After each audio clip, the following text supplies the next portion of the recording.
नमस्कार दोस्तों। Ocean network में आपका स्वागत है। मैं हूं ओमकार चौधरी। आज दो घटनाओं पर बात करेंगे। दोनों घटनाओं का खालिस्तानी तत्वों से सीधा रिश्ता है। एक घटना कनाडा में हुई है, एक घटना पंजाब में हुई है। पहले पंजाब की बात करेंगे। जब से आम आदमी पार्टी की सरकार पंजाब में बनी है, तब से वहां कुछ भी ठीक नहीं चल रहा है। लगातार ऐसी घटनाएं हो रही हैं जिन्हें आप सीधे तौर पर अलगाववाद से या खालिस्तानियों की मुहिम से जोड़ करके देखें तो समझने में आसानी होगी। शुरुआत तो चुनाव की जब घोषणा हुई थी और एक कचहरी में ब्लास्ट हो गया था जिसमें एक पूर्व कांस्टेबल की हेड कांस्टेबल की डेथ हुई थी, तभी से शुरू हो गया था सारा मामला। लेकिन बाद में ये मामला रॉकेट लॉन्चर से जो खुफिया विभाग का दफ्तर है उसको टारगेट बनाने तक पहुंच गया। ऐसी बहुत सारी दूसरी घटनाएं भी हैं, उन पर एक अलग से प्रोग्राम करेंगे। लेकिन इधर जो हम देख रहे हैं वो है कि चाहे टी शर्ट हो, चाहे व्हीकल हो, निजी वाहन हो, चाहे सरकारी बसें हों, उन पर भिंडरावाले के और जो बेअंत सिंह हत्याकांड का दोषी है जगतार सिंह हवारा, उनके चित्र लगाए जा रहे हैं। सरकारी बसों पर भी, रोडवेज बसों पर नारे लिखे जा रहे हैं, उनके फोटो लगाए जा रहे हैं। और जब 6 जुलाई को इनको हटाने के आदेश जारी किए गए, और वो हटाने के आदेश भी क्यों जारी किए गए थे, क्योंकि पुलिस डिपार्टमेंट की तरफ से एक लेटर लिखा गया था गवर्नमेंट को। गवर्नमेंट ने परिवहन विभाग को इस बारे में कार्रवाई करने को कहा, और परिवहन विभाग ने जब इस बारे में आदेश जारी किए और बसों से भिंडरावाले के चित्र और जगतार सिंह हवारा के चित्र उतारने शुरू किए, तो उसके बाद वहां हंगामा होना शुरू हो गया। जगह जगह जो उग्रपंथी संगठन हैं, कई ऐसे संगठन हैं जिनको आप उग्रपंथी कह भी सकते हैं, नहीं भी कह सकते हैं, लेकिन जिस तरीके से दल खालसा से लेकर के और शिरोमणि गुरुद्वारा प्रबंधक कमेटी, अकाली दल अमृतसर और कुछ दूसरे संगठनों ने सरकारी बसों पर फिर से जबरन तस्वीरें और नारे लगाए जाने वाले जो पोस्टर थे वो चिपकाने शुरू किए, तो एक टकराव की स्थिति पैदा हो गई। और हालत ये है कि अब ताजा सूचना ये मिल रही है कि आम आदमी पार्टी की सरकार ने 11 जुलाई को, जो 5 जुलाई को इन्होंने आदेश जारी किया था, 6 जुलाई को जारी किया था, उससे यू टर्न लेते हुए ये कह दिया है कि किसी की धार्मिक भावनाओं को ठेस ना पहुंचे, इसलिए हम सरकारी बसों से भिंडरावाले के और जगतार सिंह हवारा के पोस्टर, तस्वीरें उतारने का आदेश वापस ले रहे हैं। और ये यू टर्न ये शो करता है कि अरविंद केजरीवाल के नेतृत्व वाली आम आदमी पार्टी की जो पंजाब सरकार है, उसने एक तरीके से जो उग्रपंथी संगठन हैं, जो खालिस्तान समर्थक संगठन हैं, उनके सामने पूरी तरीके से सरेंडर कर दिया है, घुटने टेक दिए हैं। और ये पूरा मामला शुरू कैसे हुआ? जो पीआरटीसी डिपार्टमेंट है पंजाब का, उसका कहना ये था कि साहब ईमेल के माध्यम से हम लोगों को लगातार शिकायतें मिल रही थी और राज्य सरकार ने उन्हीं मेल के आधार पर कार्रवाई करने के आदेश परिवहन विभाग को दे दिए थे और इसके बाद निगम ने तस्वीरें हटाने के आदेश जारी किए गए।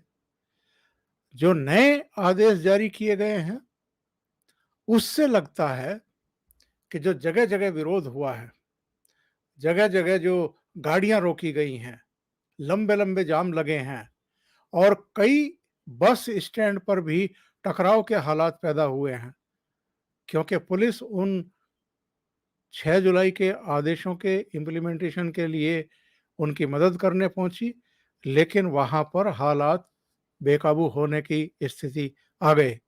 जो एडीजी लॉ एंड ऑर्डर है पंजाब के, उन्होंने 28 जून को एक पत्र जारी किया था और इसी में जिक्र किया था कि अगर ये भिंडरावाले के और जगतार सिंह हवारा के चित्र रोडवेज बसों से नहीं उतारे गए तो जो दूसरा समुदाय है यानी हिंदू हैं, उनकी भावनाएं आहत हो सकती हैं और वो जगह-जगह जाम लगा सकते हैं, सड़कों पर उतर सकते हैं, इसलिए इनको हटाया जाए। लेकिन हाल क्या हुआ है? ये स्थितियां पैदा हो रही हैं कि वहां पर अब जो दल खालसा का प्रवक्ता है परमजीत सिंह मंड, उसने कहा है कि साहब पीआरटीसी का एक पत्र उन लोगों को मिला है जिसमें 6 जुलाई का आदेश वापस लेने का ऐलान किया गया है। यानी भगवंत सिंह मान सरकार ने उग्रपंथियों, चरमपंथियों, खालिस्तान समर्थकों के सामने और जो भिंडरावाले और हवारा को महिमा मंडित करते हैं उनकी करतूतों के लिए, उनके सामने आत्मसमर्पण कर दिया है, घुटने टेक दिए हैं। ये बेहद खतरनाक संकेत हैं पंजाब के लिए और आने वाले दिनों के लिए, पंजाब के लिए भी और पंजाब के बाहर भी जो पड़ोसी राज्य लगते हुए हैं उनके लिए भी, क्योंकि ये वैसी ही स्थितियां परिस्थितियां निर्मित होती हुई दिखाई दे रही हैं जो 1984 से पहले की थी, जिसके बाद ये सारा ऑपरेशन ब्लू स्टार किया गया था इंदिरा गांधी के समय में। सेना भेजना कितना ज़रूरी था, कितना ज़रूरी नहीं था, वो स्थितियां परिस्थितियां क्यों निर्मित होने दी गई कि भिंडरावाले अपने बहुत सारे आतंकवादियों के साथ वहां पर स्वर्ण मंदिर में कब्जा करके बैठ गए और फिर उनको निकालने के लिए जो वहां पर श्रद्धालु पहुंचे थे, मासूम लोग थे, उनको भी जिस तरीके से ढाल बनाया गया था, उसमें बहुत सारे हजारों लोग मारे गए थे, सेना को भी भारी नुकसान हुआ था। वो स्थितियां परिस्थितियां पंजाब कभी नहीं चाहेगा और देश भी कभी नहीं चाहेगा। लेकिन जिस तरीके से बात बेबात जरा सी धमकियों के सामने ही इस समय की आम आदमी पार्टी की सरकार इन लोगों के खिलाफ के की धमकियों पर झुक रही है, घुटने टेक रही है, ये बेहद खतरनाक संकेत है। दूसरी घटना जिसके बारे में मैं आपसे चर्चा कर रहा हूं वो है रिपु दमन सिंह की हत्या जो कनाडा में हुई है। रिपु दमन सिंह कौन है, इसके बारे में आप जरा जान लीजिए। इनकी आयु इस समय 75 वर्ष थी और ये 14 जुलाई को सुबह 9:30 बजे कनाडा में जो ब्रिटिश कोलंबिया प्रांत है उसके सरे शहर के अपने दफ्तर के बाहर गाड़ी में जाकर के बैठे थे और वहीं दो हमलावरों ने इनको शूट किया। 3 गोलियों की आवाज सुनी गई, आसपास के लोगों का ये कहना है, और उसके बाद इनको देखा गया, पुलिस आई, कुछ शुरुआती ट्रीटमेंट किए गए ताकि इनकी सांसें बचाई जा सकें, नहीं बचाया जा सका, उनकी डेथ हो गई। और पड़ोस में ही लोगों ने देखा कि एक गाड़ी जल रही है। ये वो गाड़ी थी जिसमें हत्यारे आए थे और संभवतः सबूत मिटाने के लिए वो इस गाड़ी को आग लगा करके चले गए। इसका एक विजुअल भी आया है, वो मैं आपको दिखा देता हूं। इससे पता चलता है कि बहुत सुनियोजित तरीके से रिपू दमन सिंह मलिक की हत्या की गई है। ये वो जगह है जहां उनकी हत्या की गई है। सामने जो आप गाड़ी देख रहे हैं, इसी में ही रिपू दमन सिंह बैठे हुए थे और कनाडा के इस सिख नेता की टारगेटेड हत्या की गई है। अब आते हैं इस पर कि ये रिपू दमन सिंह एक्चुअल में हैं कौन। रिपू दमन सिंह का नाम आया था 1985 के एक आतंकवादी हमले में, वारदात में। बहुत सारे लोगों को याद होगा जो बुजुर्ग हैं। एयर इंडिया की एक फ्लाइट 182 कनिष्क, इसने उड़ान भरी थी और इसे समुद्र के ऊपर बम से उड़ा दिया गया था। इसमें सैकड़ों लोगों की मौत हो गई थी और ये सीधे सीधे सिख आतंकवाद से जुड़ी हुई घटना थी। रिपू दमन सिंह मलिक का नाम इस वारदात में आया था। 20 साल तक इस पर मुकदमा चला। 2005 में इसे बरी कर दिया गया था। जो प्रत्यक्षदर्शी थे वो मुकर गए थे और बाद में इनके बारे में ये भी कहा गया कि ये शुरू में खालिस्तान का समर्थन करते थे, उसके लिए मुहिम चलाते थे, पर बाद में इन्होंने अपने आप को उन तमाम अभियानों से अलग कर लिया था। इनकी हत्या के पीछे जो कनाडा स्थित खालिस्तानी तत्व हैं, उनका हाथ तो हो ही सकता है। ये जानकारी मिल रही है कि आईएसआई का भी इसके पीछे हाथ होने की पूरी पूरी आशंका है। और इसकी वजह क्या है? इसकी वजह ये है कि रिपू दमन सिंह मलिक ने हाल में प्रधानमंत्री नरेंद्र मोदी की प्रशंसा की थी। रिपू दमन मलिक को 2020 में सिंगल एंट्री वीजा दिया गया था।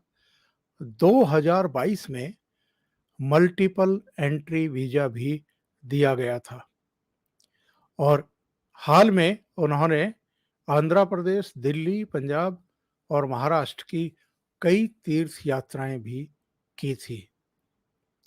उन्होंने बाकायदा एक चिट्ठी लिखी थी। चिट्ठी लिख करके प्रधानमंत्री नरेंद्र मोदी की तारीफ की थी और जो खालसा स्कूल कनाडा जो सीरीज हैं, उनके ये प्रधान थे। खालसा क्रेडिट यूनियन के संस्थापक थे और अपनी चिट्ठी में इन्होंने खास तौर से जो सिख समुदाय है उसके लिए जो प्रधानमंत्री नरेंद्र मोदी ने कदम उठाए थे, उनको अभूतपूर्व सकारात्मक कदम बताते हुए प्रधानमंत्री के प्रति आभार व्यक्त किया था। आपको जानकारी होगी 26 दिसंबर को प्रधानमंत्री नरेंद्र मोदी और उनकी सरकार ने बाल दिवस घोषित किया है और इसके लिए भी रिपू दमन ने प्राइम मिनिस्टर की प्रशंसा की थी। 26 दिसंबर 1704 को सिखों के 10वें और अंतिम गुरु गुरु गोविंद सिंह के 9 साल के और 6 साल के दो बेटों को जो मुगल आक्रांता थे उन्होंने दीवारों में चुनवा दिया था। तो वीर बाल दिवस घोषित किया गया था प्रधानमंत्री नरेंद्र मोदी के द्वारा। मलिक ने एक्चुअल में अपनी चिट्ठी में और बयान में ये कहा था कि जिस तरीके से मोदी सरकार के खिलाफ सिख समुदाय के कुछ सदस्य और संगठन अभियान छेड़े हुए हैं, वो चिंता की बात है। उन्होंने पेंडिंग मुद्दों के समाधान के लिए ये कहा था कि सरकार के साथ मिलकर के काम करें, और उन्होंने अलग से इन संगठनों को भी एक चिट्ठी लिखी थी और ये कहा था कि पंजाब में हिंसा पंजाब और पूरे भारत और दुनिया भर में सिख समुदाय के हितों को नुकसान पहुंचाएगी, और मैं विश्व शांति के लिए अपना दैनिक अरदास करता हूं, क्योंकि मुझे अपने समुदाय या किसी समुदाय को हिंसा के कारण पीड़ित देखना पसंद नहीं है। इन्होंने ये भी लिखा था उस चिट्ठी में कि मैं नहीं मानता कि सिख समुदाय के प्रति सकारात्मक संकेतों को देखते हुए प्रधानमंत्री की गलत तरीके से आलोचना करना सही है। आलोचना करने के बजाय हमें भविष्य के लिए सकारात्मक साझेदारी की दिशा में उनके नेतृत्व में भारत सरकार की सराहना और सार्थक रूप से जुड़ना चाहिए। ये क्या खालिस्तानियों को रास आएगा जो उन्होंने सलाह दी थी और जो उन्होंने चिट्ठी लिखी थी? और यही वजह है, चूंकि वो कनाडा में भी सिक्खी के लिए अलख जगा रहे थे, प्रधानमंत्री नरेंद्र मोदी की तारीफ कर रहे थे, और आपको ये भी ध्यान होगा कि चाहे विधानसभा चुनाव से पहले का काल रहा हो या बाद का काल रहा हो, प्रधानमंत्री अलग अलग सिख संगठनों के नुमाइंदों से लगातार प्रधानमंत्री आवास पर मिल रहे हैं, उनसे संवाद स्थापित कर रहे हैं। ऐसे में भले ही उन पर 1985 में गंभीर आरोप लगे हों और 20 साल तक उन पर मुकदमा भी चला हो, लेकिन जिस तरीके से उनके रुख में बदलाव आया था, जिस तरीके से वो सकारात्मक बातें कर रहे थे, प्रधानमंत्री नरेंद्र मोदी की प्रशंसा कर रहे थे, उससे ऐसा लगता है कि जो खालिस्तानी तत्व हैं और जो आईएसआई के एजेंट हैं कनाडा में, उनको ये चीजें रास नहीं आ रही थी। कौन उनकी हत्या के पीछे है, ये तो जांच पड़ताल के बाद ही चीजें सामने आएंगी। लेकिन जो जाने माने एनालिस्ट हैं, गौरव आर्य, उनका ये कहना है, ऑप इंडिया से उन्होंने एक बातचीत करते हुए ये कहा है कि खालिस्तानियों में निराशा की एक भावना इधर देखी जा रही है कि पाकिस्तानी खुफिया एजेंसी आईएसआई उन्हें पहले की तरह समर्थन नहीं दे रही है, और ये धन की जो कमी है और एफएटीएफ के कारण भी ये सब हताशा निराशा हो सकती है। और रिपु दमन सिंह ने हाल ही में प्रधानमंत्री की जो तारीफ की थी, ये उससे जोड़ करके भी अगर हम देखें तो गलत नहीं होगा। ये दोनों घटनाएं, यानी कनाडा में रिपु दमन सिंह मलिक की हत्या और पंजाब में आम आदमी पार्टी की सरकार का सिख उग्रपंथियों के सामने, संगठनों के सामने, खालिस्तानियों के सामने एक तरीके से घुटने टेकना, दोनों ही घटनाएं बेहद खतरनाक है आने वाले दिनों के लिए। अभी के लिए इतना ही। बहुत बहुत धन्यवाद। अगर आपको ये चैनल और इसके कंटेंट पसंद आ रहे हैं तो लाइक करें, कमेंट करें, वीडियो को शेयर भी करें। अभी तक अगर आपने ये चैनल सब्सक्राइब नहीं किया है तो सब्सक्राइब कर लें और साथ में लगे बेल आइकॉन को दबा दें, ताकि आगे आने वाले वीडियो और उनके नोटिफिकेशन आप तक पहुंचते रहें। बहुत बहुत धन्यवाद। नमस्कार।